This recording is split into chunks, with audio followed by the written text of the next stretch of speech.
What's more likely? Never say never, but never. You played this last time, right, Mike? What's more likely? I played before, but I didn't play last time. All right, so here we go. Okay. Just a refresher of the rules here. I give you two scenarios. You tell me which one is more likely to take place. Okay. No hemming and hawing. You got to pick. Okay. Rich will always change the rules and just do whatever he wants. All right, let's start it off with some NFL, Mike, and then we're going to switch to some other stuff.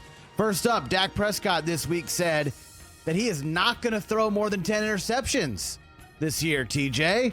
What's more likely? Dak finishes with less than 10 interceptions or is in the top 5 in picks this year? Whoa.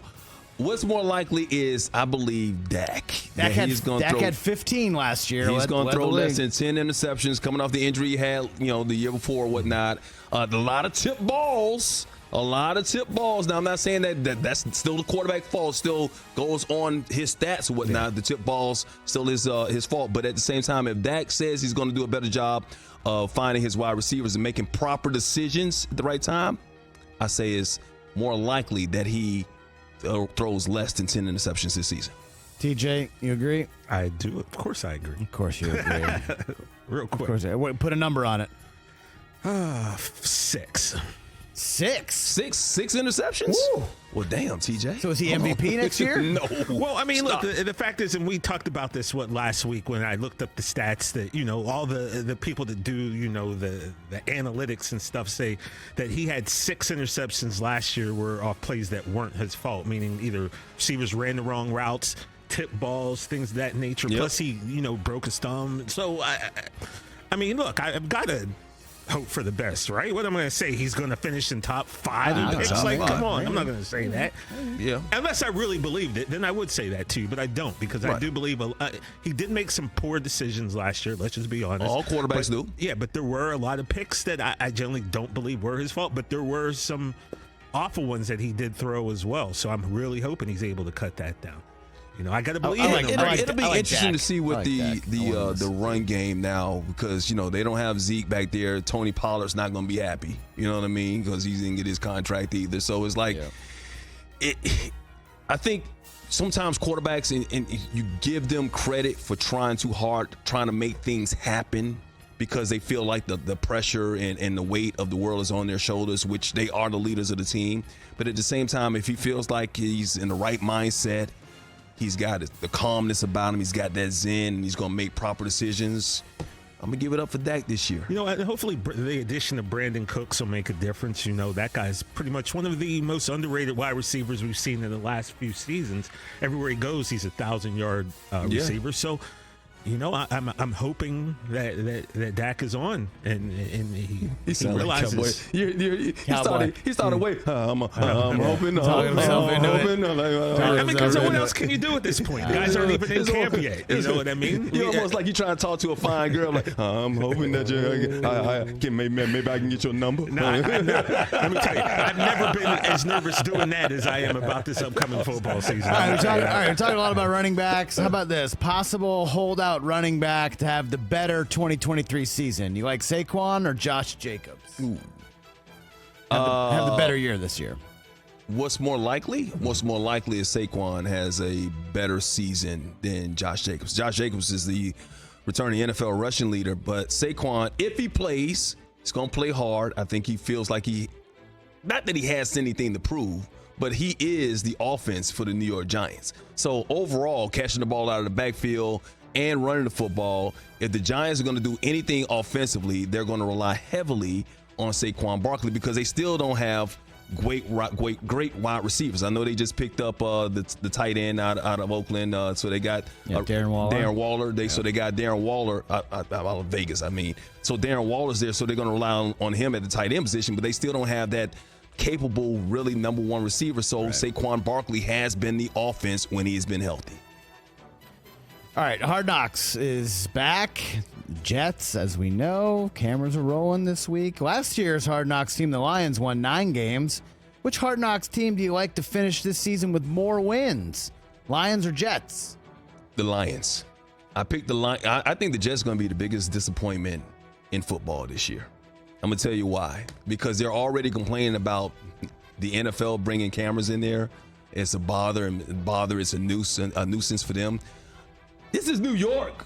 Yeah, right. If Aaron Rodgers is concerned about cameras being in his face, welcome to New York City, buddy. I'm serious, man. One of the reasons that I'm afraid of Aaron Rodgers and what he's going to be able to do or not be able to do in New York as well. Hey, he's 38, 39 years old, still one of the greatest quarterbacks of all time, obviously 2 years removed from an MVP, had an offseason last year. But what does he have left in the tank for this young Jets offense? He came out yesterday and he said that he's going to be a little bit more patient. He's going to, let the wide receivers and the running backs make their mistakes, and he's going to be just a little bit more compassionate with them. But this is a very young team. How long can he be patient? He's in New York City. It's hard to play in New York City. Delta, it's hard. You cannot. It's Exactly. hard. You People cannot are have a watching thin skin. Nope. The fans will get on you. The media will get on you. The media start losing. And guess what? Let's look at I don't know how long I'm supposed to be going here, but look at the schedule. The Jets starting off Tough. Buffalo at Dallas. They play New England. They haven't beaten New England since 2005, I believe. They lost 12 or 13 in a row to New England. Kansas City after that. Denver's going to be better. Sean Payton's coming in. Russell Wilson's going to be comeback player of the year, by the way. Philadelphia after that. And then the New York Giants? Yeah, no doubt. Detroit Lions better, even though I still say the Minnesota Vikings going to win the division. Ooh. All right, Justin Fields this week. I like Justin Fields. We met him at the Super Bowl, TJ. Yep, Good kid. yep. I like him. He says he's going to throw for 4,000 yards this year. What's more likely, Justin Fields combines for 5,000 total yards, or, well, we know where Mike Hill stands on this, the Vikings win the division again. NFC North. Well, I just said it. The Vikings win the division again. That's more likely We to did happen. not plan that. I had this written out this morning. Yeah, look at that. Justin Fields, and I think he shouldn't say that, to be honest with you. Forget the stats.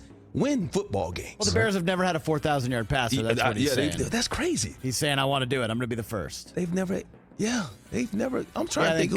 Cutler did, I think, came up short, right? Jim McMahon? No, nobody. The Bears haven't had great quarterbacks in the history. No. Wow. Yeah. I mean, but don't worry. Don't put that pressure on yourself. 4,000 yards. Man, look, if Justin Fields throws for 3,300 yards, 3,300 yards, 3,500 yards, and rushes for over 1,000, I think that's a pretty damn good year. Pretty good year. and the Bears win games. They win 9-10 games. That's a pretty damn good year. That's a Pro Bowl caliber year. Guess who has never thrown for 4,000 yards in his career? Yes, former MVP. Lamar Jackson.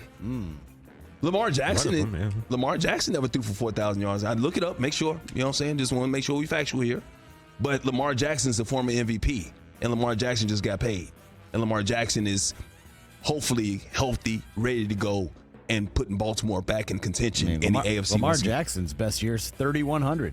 It was his Boom. MVP season. So why is it's not important if the Bears never had a 4,000-yard passer? Don't put that pressure on yourself, young man. Just win the Just football go out games, there and man. win football games, make proper decisions, run the football when you need. And they still don't. Who's their wide receiver? Who the Bears have?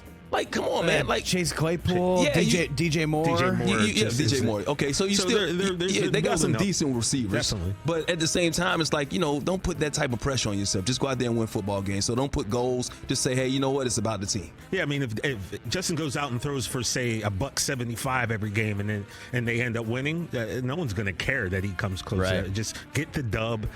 You win in Chicago, man. That's a great place to be a winner. So it's about moving the football down the field. Chris Johnson was on here. He had a 2,000-yard season. He's talking about he had a 2,500-yard season. That was passing and catching the ball out of the backfield and running the football, right? No matter how you get the ball down the field, just get the ball down the field if you're the quarterback. Mm-hmm. You want to score touchdowns. You want to get the ball down the field. Passing I don't care if punting was illegal to get the ball downfield and somebody on the team was able to catch it. If you could do that, do that. You know what I mean? Whatever it takes, just do it, man. But don't put that type of pressure on yourself. Catch the Rich Eisen Show every single day on the Roku channel, 12 to 3 Eastern, for free.